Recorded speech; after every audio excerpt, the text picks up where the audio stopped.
traveling out to Minnesota. More family business. If it happens in the family, it stays in the family. What happens in the family stays in the family. You leave this game alone. Bears at 6-5. Minnesota at 2-8-1. They almost beat this Chicago team in Chicago when they were fully healthy. Now they're banged up. No. So you look at the next game. Cleveland at home versus Jacksonville. We're talking about 4-7 Cleveland with Brandon Weeden, the player, the quarterback that the Browns keep trying to run away from. And it's 360 degrees of Brandon Weeden. You can't run from him. Here he is, back at starting QB where you didn't want him. Against the Jacksonville Jaguars, who have quietly won 2 out of their last 3 matchups. Look out. This could be one of those trap games. You don't want to get caught in it, so don't. Just don't. Don't pick it. Move on. So you look at the next one. Jets at home versus the Miami Dolphins.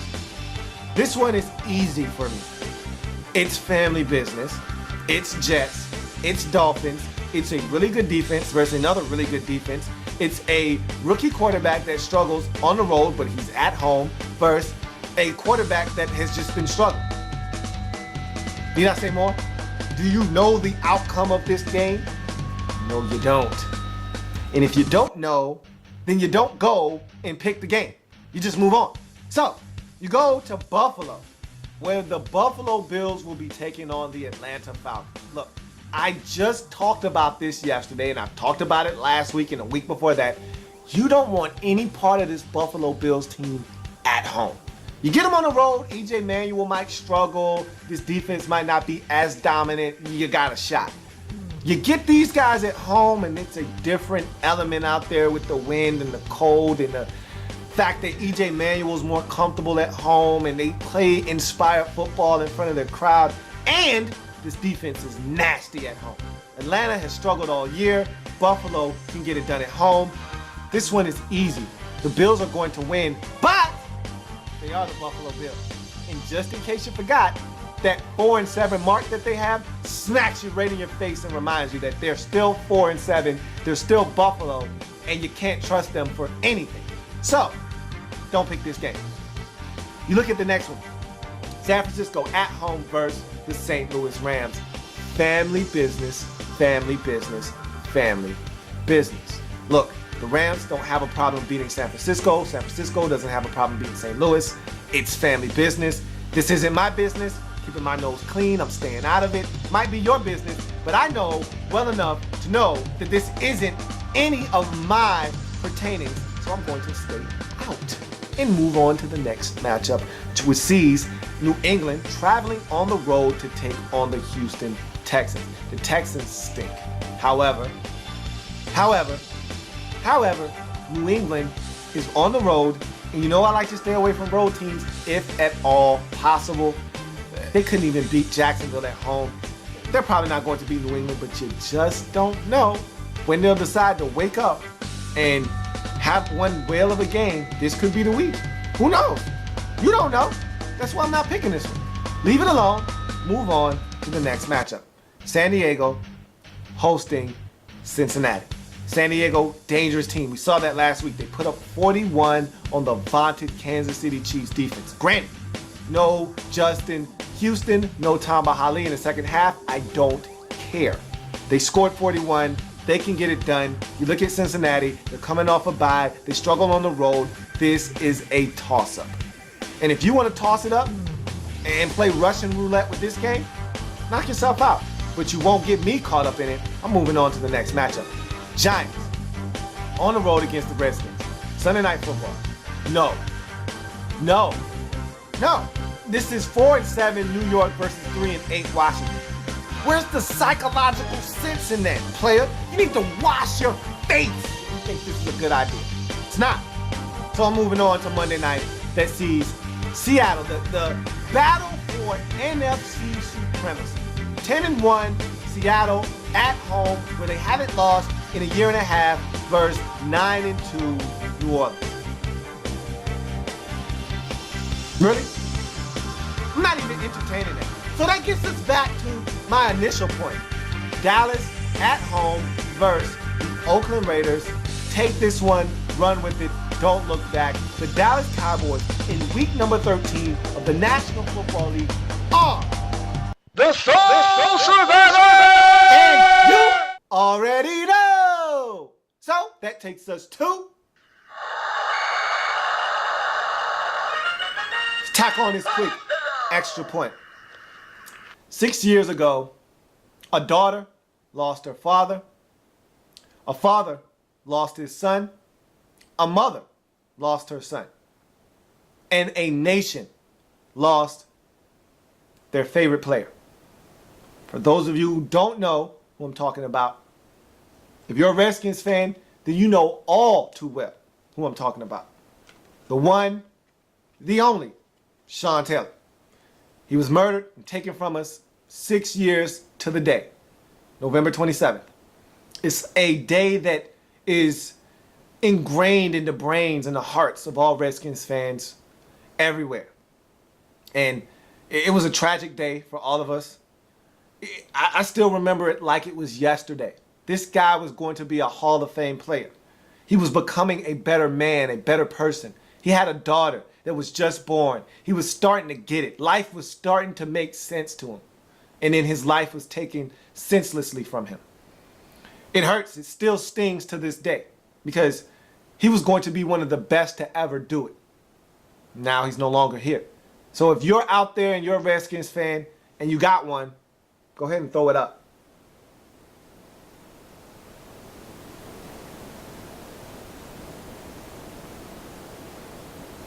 Sean Taylor, gone. Way too soon. Gone, but never forgotten. We love you. We miss you. And rest in peace, my man. We'll continue to keep your eternal flame burning ever so brightly here in the lab room on the Redskins Report. And as a Redskins fan, you'll always be ingrained and immortalized in Redskin lore. That's going to do it for this program today here in the lab room. Thank you for joining me. If it happens in the National Football League, whether big or small, we cover it all here in the lab room. Thank you for joining me. Enjoy your Thanksgiving. Enjoy your family, your friends, your food, and of course, your football. I'll see you back later in the week as I come and I break down the Thursday games and I give you my picks for the week. Enjoy. Oh yeah, and just so you know, I'm taking Dallas, I'm taking Baltimore, and I think I'll take the Detroit Lions as my Thursday picks. Have a good one. Happy Thanksgiving.